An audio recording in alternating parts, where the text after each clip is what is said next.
My husband and I are having a hard time figuring out how to handle visits to his parents' house. They're not bad people, but staying with them is really challenging.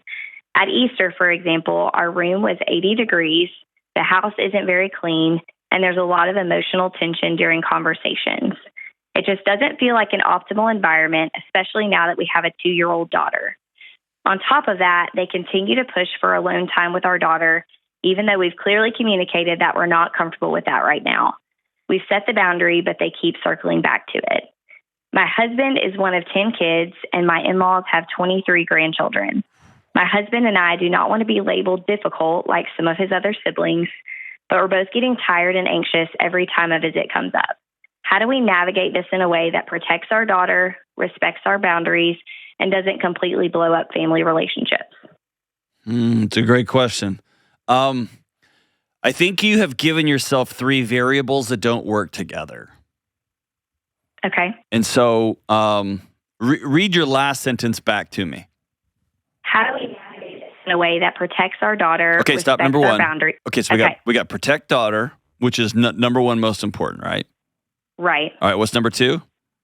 Respects our boundaries. Okay. That is, here's the house that we want to have. Here's the family that we want to have. Here's the emotional and, for lack of better terms, the psychological. That's not really the right word there, but that like the tenor of our home.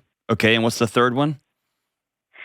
Doesn't completely blow up family relationships. All right. You don't get to decide that one, which stinks. So tell me if I'm wrong here. But there's probably, out of 10 siblings, there's probably some pariahs, some people that have been labeled difficult. And maybe you've even heard your husband talk about how difficult they are. And then now that y'all are living in this, you're like, oh, maybe they weren't so difficult after all. Yeah. There's one sibling in particular that lives about 12 hours from his parents' house. And so, obviously it's a big trek to get there, to fly or drive. And we always wondered why his family did not stay with his parents, like his brother's family. So, I guess I always found myself just kind of wondering, but never actually asking the question. And then now that we have relocated and stay with his parents, I'm like, I get that. Yeah. So for whatever it's worth, I love my parents and I have a good relationship with them. And I stay in a hotel. My family stays in a hotel whenever we travel. Okay. And they've made comments before, like, well, why don't y'all but they have a small place and it's a patio home and it's perfect for them. And occasionally one of my kids will spend the night there. But like, I don't sleep well when I'm on the road. And if I don't sleep, I'm just tough to be around. And so sleep is an important thing for me. And Sure. It allows us to do our morning stuff and not everybody's got to share the same, but it's really a gift from us to them. And at the same time, it's a gift to ourselves so that we show up as good as we possibly can. Sure. And there's been times when I stay at my other in-laws' house, they've got a big property. And so sometimes I will stay, or me and my wife will stay in the camper in the back, and the kids stay in the house, right? So it's all I have to say is this. Y'all get to decide what's best for your family. And then the adults in the room get to decide how they're going to respond to your boundaries. And if they respond to your boundaries by making accusations, by being ugly to you, by being rude to you, etc., then they may be opting for you guys not to come around so much. Right. And that makes sense. I guess I don't. If I get to be labeled the difficult person or whatever, then that's a choice they are choosing, and that is a label they are making. I don't have to wear that label. Right. I think the difficulty here is that the way that their house is now is the way that my husband was raised, as far as just like the level of cleanliness and not running the heat and air like, most families do and that kind of thing. So I guess that's kind of where my question comes from. And to be clear, he's not comfortable staying there either, like physically comfortable. But it's just kind of one of those things where he's like, well, this is how I was raised. So if we stop staying here, it's going to be this like big emotional conversation. And so we're just trying to navigate that. Yeah, I don't even think it's worth casting judgment on his parents. That's how they've raised 10 kids. I mean, they raised one of the boys that you fell in love with, right? And so if people like their house hotter or people like their house colder, they get to do that. Right. Y'all are the ones that get to have your own boundaries, and your boundaries don't require anything of anybody else. Right. Now, if you say, "Hey, it's too hot here. Y'all don't ever run your air conditioner. That's why we're not sleeping here." A, that wouldn't be the full truth. And B, yeah, that would be judging how they choose to have the house. I think a broader, simpler conversation is, dude, we like to spread out. It's more comfortable. It's just easier for everybody. And we can come and go. We got a little baby in and out. Like, it's just easier for all of us. And this is what we find more comfortable when we travel, period. Right. And any more explanation like, well, tell me what you mean about comfort. I don't want to get into all that. I'm just choosing to not go down that road. It's more comfortable for all of us. And then we show up here bright-eyed and ready to hang out. And maybe this is me.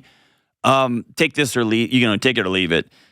I assume all good grandparents always want to have time with their new grandbaby. I get that. And I get them always wanting to ask, and maybe now, and maybe now, and maybe now. I get that. And so I get that it's annoying also. But I'm never going to knock a grandparent for wanting to spend more focused time with a grandkid. And I don't ever knock parents for saying, hey, I'm uncomfortable with this for whatever reasons.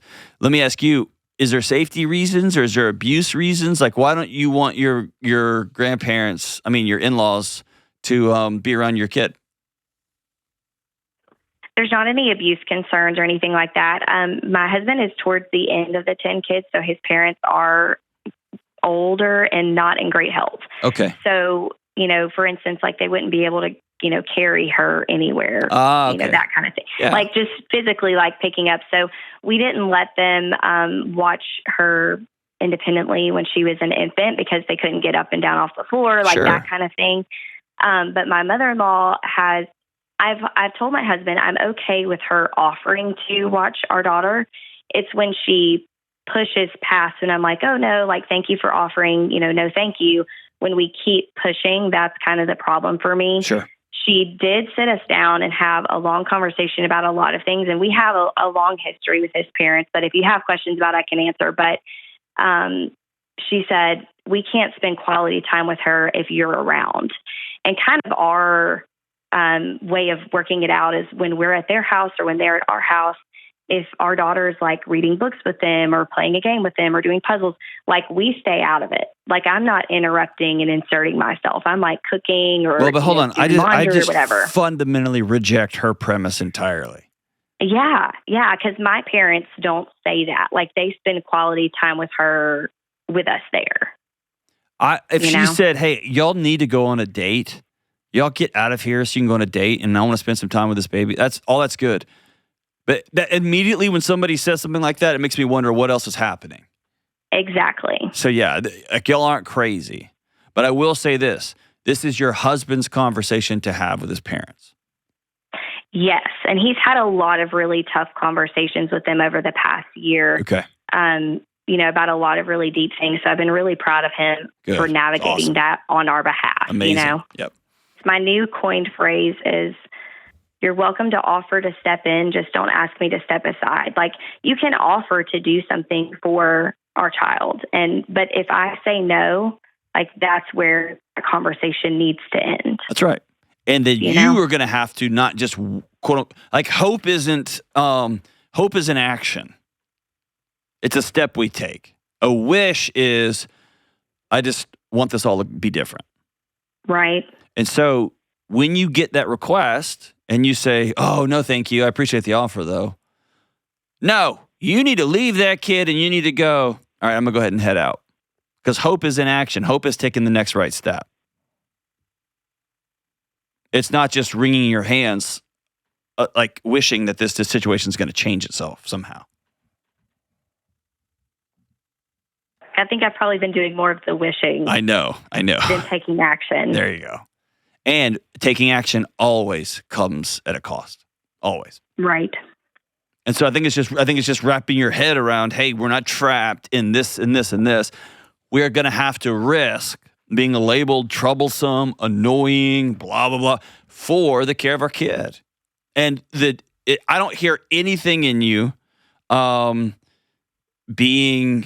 like thinking that they're less than y'all. I don't hear that. I don't hear any like they keep their house real hot and they keep their house real cold. People get to do that, right? And I don't know.